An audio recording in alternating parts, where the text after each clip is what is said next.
बिस्मिल्लाहिर्रहमानिर्रहीम। 10th class आज हम एसिड बेस एंड सॉल्ट्स का नेक्स्ट टॉपिक स्टार्ट करेंगे। इंट्रोडक्शन के बाद बेटे आप लोग बुक्स में भी देखो हेडिंग बनी होगी concept of acid and base. Concept of acid and base में ये चीज़ भी लिखी होगी कि characteristic properties of acid and base. अब कैरेक्टरिस्टिक प्रॉपर्टीज़ का क्या मतलब है कि ऐसी प्रॉपर्टीज़, ऐसी खसूसियात जो सिर्फ उसी की हों। मतलब ये बेटे कि जिस तरह एसिड की जो प्रॉपर्टीज़ हैं वो किसी और से मैच ना करती हों, बेस की जो प्रॉपर्टीज़ हैं वो बेस की ही हों, उससे रिलेटेड किसी और के प्रॉपर्टीज़ ना हो। हाँ, एक दो मैच करते हैं वो अलग बात है, लेकिन मैक्सिमम प्रॉपर्टीज़ इनकी अलग अलग होती है। इसका मतलब होता है कैरेक्टरिस्टिक प्रॉपर्टीज़। पहला पॉइंट बेटे हम इनके टेस्ट के हवाले से देखते हैं। जिस तरह कि यहाँ लिखा हुआ है, इट हैज़ सोर टेस्ट। सोर टेस्ट का मतलब क्या होता है कि खट्टा जायका इनका होता है। जिस तरह के लेमन जूस या सिट्रस फ्रूट्स की हम एग्जांपल ये कोट कर सकते हैं यहाँ पर कि इनके टेस्ट हमारे पास सोर होते हैं। जबकि बेस की बात करें तो इनका टेस्ट हमारे पास बिटर होता है। और अगर हम इनकी प्रॉपर्टी की बात करें, फिजिकल प्रॉपर्टी की, तो इनकी सोप की तरह का स्लिपरी टच बेस हमारे पास देती है। सेकंड पॉइंट अगर हम देखते हैं तो बेटे ये लिटमस पेपर के हवाले से है। दो किस्म के हमारे पास बेसिकली लिटमस पेपर होते हैं, एक रेड लिटमस पेपर और एक ब्लू लिटमस पेपर। जो एसिड है वो ब्लू लिटमस को रेड में कन्वर्ट कर देता है। ये आइडेंटिफिकेशन होती है इसकी। अगर हमें नहीं पता कि ये एसिड है जाता है तो ये आइडेंटिफिकेशन होती है कि ये वाकई एसिड है। और जो बेस हमारे पास है वो रेड लिटमस पेपर को ब्लू में कन्वर्ट कर देती है। इनके कलर चेंज होते हैं। लिक्विड में अगर एसिड है या बेस है उनमें हम लिटमस पेपर डिप करते हैं तो ये कलर चेंज होता है। एसिड में ब्लू रेड में कन्वर्ट हो जाता है और बेस में रेड ब्लू में। तो ये जो कलर चेंजेस हैं ये हमें बताता है कि ये जो कोई भी लिक्विड है या हमारे पास ये एसिड है या के बेस है। इसके बाद इनकी हम नेचर के हवाले से अगर बात करें तो एसिड सभी जानते हैं बेटे करोसिव इन नेचर होते हैं, ये नुकसान पहुंचाते हैं। अगर स्किन पर गिरते हैं तो ये स्किन को जला देते हैं। और यहाँ एक और वर्ड लिखा हुआ है कंसनट्रेटेड फॉर्म। कंसनट्रेटेड फॉर्म का मतलब क्या है कि प्योर फॉर्म अगर हमारे पास हो, प्योर फॉर्म में तो यकीनन ये बहुत ज़्यादा नुकसान पहुंचाएंगे। डाइल्यूट फॉर्म में भी ये नुकसान पहुंचाते हैं लेकिन कम, इतना ज़्यादा नहीं। अगर बेस की बात करें तो एसिड के लिहाज से ये नॉन करोसिव है, इतना ज़्यादा नुकसान नहीं पहुंचाती है सिवाय दो बेसिस के, जिस तरह के NaOH और KOH। अब बेटे Na मतलब सोडियम, OH मतलब हाइड्रोक्साइड, तो सोडियम हाइड्रो ऑक्साइड। KOH में K मीन्स पोटाशियम, पोटाशियम का सिंबल यूज़ होता है। OH मीन्स हाइड्रोक्साइड, तो पोटाशियम हाइड्रो ऑक्साइड। बेहतर है जिस तरह फार्मूलाज हम साथ साथ यूज़ कर रहे हैं आप लोग इनके नाम साथ साथ लिखते जाओ और इन्हें याद करते जाओ। इसके बाद फोर्थ पॉइंट बेटे लास्ट पॉइंट ये सेम है इनका, एक्वस सोल्यूशन। एक्वस मतलब वाटर और सोल्यूशन मीन के कोई चीज़ उसमें डाली हो, पानी में एसिड मिक्स किया हो। इसी तरह एक्वस सोल्यूशन ऑफ बेस के वाटर में बेस डाली हो। दोनों सोल्यूशन चाहे एसिड का हो या बेस का हो वो इलेक्ट्रिसिटी कंडक्ट कर सकते हैं। यहाँ पर बेटे आप लोगों ने एज इट इज़ अपनी बुक की तरह ही याद करना है जिस तरह आपकी बुक में पॉइंट्स लिखी हुई है। एक बात का ध्यान रखना है कि जिस तरह देखो बेटे 1 पॉइंट यहाँ पर ये ख़त्म हो रहा है तो सेकंड पॉइंट उसके नीचे ऑपोजिट फॉर्म में ही दोनों एसिड और बेस के एक दूसरे के साथ सामने लिखे हुए हैं ऑपोजिट फॉर्म में। ऐसा ना हो कि 2 इसका इधर हो और एसिड का 2 आपने थोड़ा ऊपर लिखा हो, तो ये ध्यान रखना है। अब इसमें क्वेश्चन किस तरह से आ सकते हैं बेटे, क्वेश्चन इस तरह से आ सकता है कि राइट, जिस तरह ये यहाँ पर आपके लिखा हुआ है right characteristic property of acid, तो आपने ये वाले सारे पॉइंट्स लिखने हैं। अगर आए यहाँ पर एसिड की जगह पर आ जाए बेस, एसिड ना हो तो ये वाले सारे पॉइंट्स लिखने हैं, एसिड वाले नहीं लिखने। अगर आए right characteristic property of both acid and base, तब बेटे ये आप लोगों ने सारा लिखना है। इससे नेक्स्ट बेटे जो हमने अभी पढ़ा है एसिड एंड बेस, नेक्स्ट आप अपने बुक्स देखोगे तो आगे आपको जो टॉपिक नज़र आएगा वो है हमारे पास Arrhenius concept of acid and base.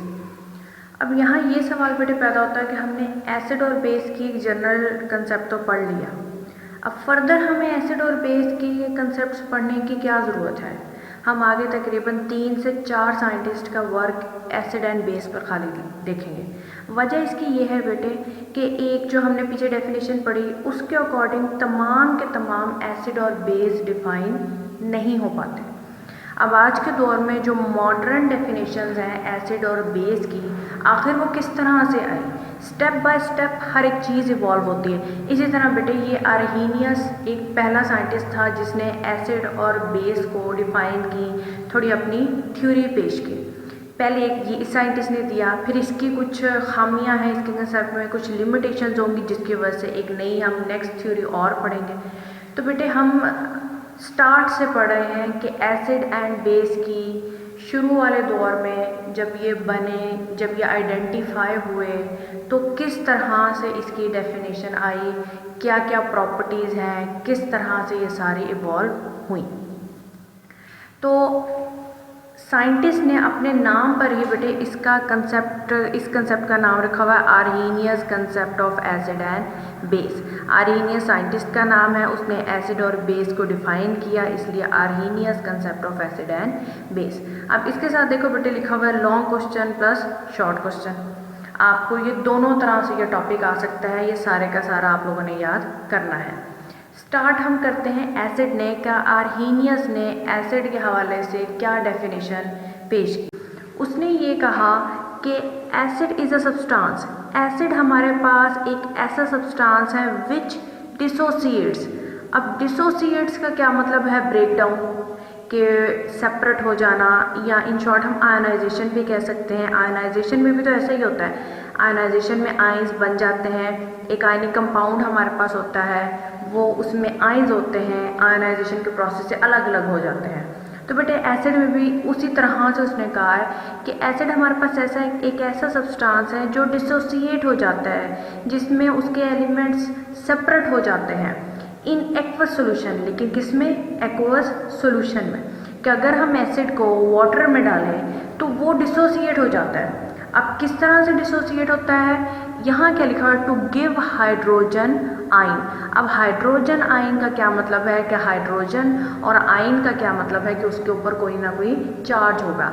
अब हाइड्रोजन की प्रॉपर्टी यहाँ पर ये है कि ये आयन इलेक्ट्रॉन देगा, तो देने वाले पर कौन सा चार्ज होता है? पॉजिटिव। 9th क्लास में बेटा आयनाइजेशन का कंसेप्ट है, वहाँ के टाइन एंड आयन सारे डेफिनेशन है। अगर कन्फ्यूजन हो तो उसे एक दफ़ा आप लोग लाजमी देख लीजिएगा।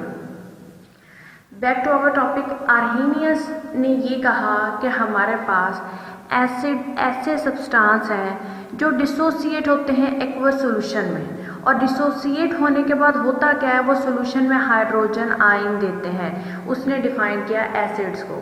इसका कहने का ये मतलब है कि हमारे पास जितने भी एसिड्स हैं उनमें ऐसा ही होगा कि जो हमारे पास एक्वस सॉल्यूशन में जब वो डिजॉल्व होंगे तो हाइड्रोजन आयन देंगे। बेटे ये बात क्लियर रखनी है, ये आर्हीनियस कंसेप्ट के अकॉर्डिंग है, उसने ये कहा था। कुछ हद तक ये बात ठीक भी है। हम इंशाल्लाह नेक्स्ट में इसकी लिमिटेशंस भी पढ़ेंगे और कुछ और एग्जांपल्स भी एसिड के देखेंगे। अब आर्हीनियस ने यहाँ जो एग्जांपल्स दी थी वो पहले एक जनरल एग्जांपल है, जिस तरह H और A for acid, H for hydrogen, साथ में ये AQ लिखा हुआ है ब्रैकेट में। AQ का मतलब होता है एक्वस, कि HQ का मतलब होता है एक्वस, कि HA हमारे पास जब वाटर में होगा तो ये एक एरोहेड, इससे प्रीवियस चैप्टर में आप लोगों ने पढ़े होंगे रिवर्सिबल एंड इरिवर्सिबल रिएक्शंस। तो बेटे ये हमारे पास रिवर्सिबल रिएक्शंस हैं कि हमारे पास प्रोडक्ट अगेन रिएक्टेंट में कन्वर्ट हो सकते हैं। कि जैसे ये वाटर में डालेंगे, अब देखिए अकॉर्डिंग टू इट्स डेफिनेशन कि जब वो डिसोसिएट होंगे तो उसमें हाइड्रोजन आयन बनेगा, तो इस तरह H पॉजिटिव और साथ में A नेगेटिव, हाइड्रोजन अलग हो गया और A नेगेटिव अलग। ये तो थी एक जर्नल एग्जाम्पल। अगर हम बाकी इसकी कुछ रियल एग्जांपल्स देखें तो ये 3 हमारे पास बेटे कुछ एग्जांपल्स हैं, जिसमें HCl ये हम पहले देख चुके हैं, हाइड्रोक्लोरिक एसिड, HNO3 हमारे पास नाइट्रिक एसिड, CH3COH हमारे पास ये एसिटिक एसिड है। नाम फिलहाल बेशक आप लोगों की जो बुक्स में दिए हुए हैं अभी वही कीजिएगा। अब HCl जिस तरह हमारे पास डिसोसिएट होगा जब एक्वस सॉल्यूशन में, तो H पॉजिटिव अलग, Cl नेगेटिव अलग। HNO3 जब डिसोसिएट होगा तो बेटे H पॉजिटिव अलग और NO3 अलग। CH3COH जब हमारे पास डिसोसिएट होगा, रिवर्सिबल एरोहेड। अब इसमें बेटे एक चीज़ क्लियर रखना, हमारे पास इसमें आयनाइजेशन नहीं होगी, ये वाले प्रोटॉन हमारे पास जो ये वाले हैं ये अलग नहीं होंगे। प्रॉपर्टी होती है, बॉन्ड्स पर डिपेंड करता है, ये उनकी नेचर पर डिपेंड करता है। ये इंशाल्लाह हम आगे चैप्टर्स जब मज़ीद पढ़ेंगे तो उनमें ये डिटेल आ जाएगी। इसमें हमारे पास देखें CH3COO साथ में ये नेगेटिव साइन, ये अलग और प्रोटॉन इनमें अलग हो जाएगा। अब उसने अपनी डेफिनेशन जो पेश की उसके अकॉर्डिंग ये सारे एग्जांपल्स सही प्रूव हो रही हैं कि हमारे पास जितने हम एसिड्स हम ये देख रहे हैं, इन एसिड्स में जब डिसोसिएशन हो रही है तो हमारे पास ये प्रोटॉन आ रहे हैं। अब इसके अकॉर्डिंग बेटे आपके पास 2 नंबर का इस टॉपिक में से यही शॉर्ट क्वेश्चन आ सकता है कि give define acid according to Arrhenius concept. तो आपने बेटे क्या करना है, ये सारी लाइंस लिखनी है, एक जनरल इक्वेशन लिखनी है, इन दोनों में से कोई सी 2 डेफिनेशन उनमें आ जाएगी, 2 नंबर का ये आपके पास एक शॉर्ट क्वेश्चन हो जाएगा। लॉन्ग में write a note on Arrhenius concept आ सकता है। तो अब नेक्स्ट अब हमारे पास है बेस के हवाले से कि आर्हेनियस ने बेस को किस तरह से एक्सप्लेन किया। तो बेस के हवाले से उसने डेफिनेशन बेटे ये पेश की कि base is a substance which dissociate in aqueous solution. ये पूरी लाइन वही है बेटे जो एक्वस जो एसिड की डेफिनेशन में हमारे पास इस्तेमाल हुई थी। तो यहाँ भी वही है। अब डिफरेंस कहाँ आ रहा है? डिफरेंस आ रहा है बेटे यहाँ पर कि हमारे पास बेस ऐसा सब्सटेंसेस हैं जो कि एक्वस सोल्यूशन में डिसोसिएट होते हैं और डिसोसिएट होने के बाद हाइड्रो ऑक्साइड आयन बनते हैं। अब हाइड्रो ऑक्साइड आयन क्या है? हाइड्रोजन, ऑक्साइड मीन ऑक्सीजन, तो OH नेगेटिव आयन को बेटे हाइड्रो ऑक्साइड आयन कहा जा रहा है। तो एसिड को उसने किस तरह से डिफाइन किया था कि आयनाइजेशन होती है और प्रोटॉन या H पॉजिटिव आयन आते हैं, जबकि बेस में हमारे पास आयनाइजेशन या डिसोसिएशन, वर्ड डिसोसिएशन यूज़ किया हुआ है, हम डिसोसिएशन ही यूज़ करेंगे। डिसोसिएशन के बाद क्या चीज़, कौन से आयन्स बन रहे हैं? हाइड्रो ऑक्साइड आयन्स बन रहे हैं। तो ये दोनों में डिफरेंस है। अब बेस की आइडेंटिफिकेशन क्या होगी कि ऐसे सब्सटेंसेस जिनमें OH नेगेटिव OH होगा, हाइड्रोक्साइड अगर प्रेजेंट है तो वो बेस कहलाएगा। लेकिन ऐसा नहीं है कि तमाम के तमाम जितने कंपाउंड्स हैं उनमें अगर OH है तो वो बेस है। बहुत सारे ऐसे कंपाउंड्स हैं, मौजूद हैं जिनमें OH है लेकिन वो बेस नहीं है। अब वजह क्या है?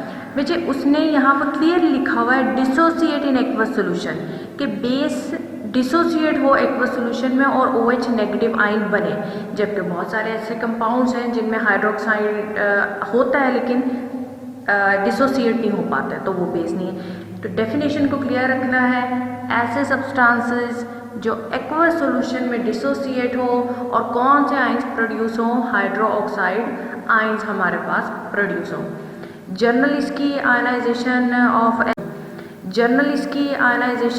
ऑफ एसिड एक इक्वेशन हम देखते हैं, B for base, OH for hydroxide ion. Water में जब डिसोसिएट होता है तो B पॉजिटिव और OH नेगेटिव, ये एक जर्नल है। इसके बाद आपके बुक्स में बेटे आप लोग देखोगे एग्जांपल्स कुछ दी हुई हैं, जिस तरह NH4OH ammonium hydroxide, KOH potassium hydroxide है। इक्वेशंस 2 की सिर्फ एक्सप्लेन की हुई है तो हम ये सिर्फ 2 ही करेंगे। अब देखो बेटे NaOH सोडियम हाइड्रोक्साइड, जब वाटर में डालेंगे तो हमारे पास Na पॉजिटिव और OH नेगेटिव बनेगा।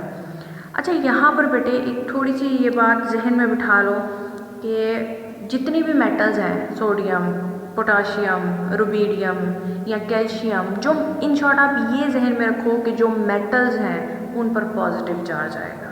अब पॉजिटिव क्यों आ रहा है? ये चीज़ आप लोग 9th में पढ़ चुके हो कि जब इलेक्ट्रॉन लॉस हो, जो इलेक्ट्रॉन देता है तो पॉजिटिव आता है, जो इलेक्ट्रॉन गेन कर ले, एक्सेप्ट कर ले तो नेगेटिव है। ये बात क्लियर रखना बेटे, मेटल्स पर क्या आते हैं? पॉजिटिव। अब अच्छा, इन दोनों इक्वेशंस में हम देखें, सोडियम मेटल है, कैल्शियम मेटल है, Na पर भी पॉजिटिव, कैल्शियम पर भी पॉजिटिव। तो ये बात एक रूल है, ये जनरल, ये जहन में रखनी है, आपको इक्वेशंस लिखने में आसानी होगी। अच्छा, ये इक्वेशन तो एक्सप्लेन हो गई है। अब अगली इक्वेशन पे आते हैं। अब CaOH ट्वाइस। अब मैंने यहाँ 2 को बेटे ट्वाइस पढ़ा है, 2 नहीं मैंने पढ़ा है।